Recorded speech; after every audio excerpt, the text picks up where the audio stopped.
বলতো গুরু দুধ খেলে বুদ্ধি বাড়ে কেন? স্যার এটা মিথ্যা কথা। কেন বলতো? যদি দুধ খেলে বুদ্ধি বাড়তো তাহলে স্যার গরুর বাছুরগুলো অতদিন ইঞ্জিনিয়ার হতো। अब ये कौन है बे?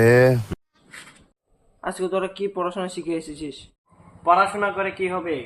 যেতে হবে অনেক দূরে, কামাতে হবে টাকা। এই দুনিয়া কালি পকেটে, কেউ ভালোবাসে না মাস্টার কাকা।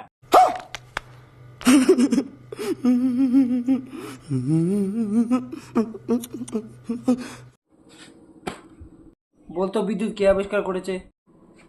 কেন স্যার, আমার বাবা। কি বলি বেয়াদব? কেন স্যার, আমার ছোট ভাইয়ের নামও তো বিদ্যুৎ, ওকে তো আমার বাবা আবিষ্কার করেছে। বলতো একটা চাঁদের মধ্যে 10 জন লোক আছে, তোর কজন ভিজবে? স্যার একজনও না, কারণ আপনি তো বললেনই না বৃষ্টিটা কি হইতাছে না হইতাছে না।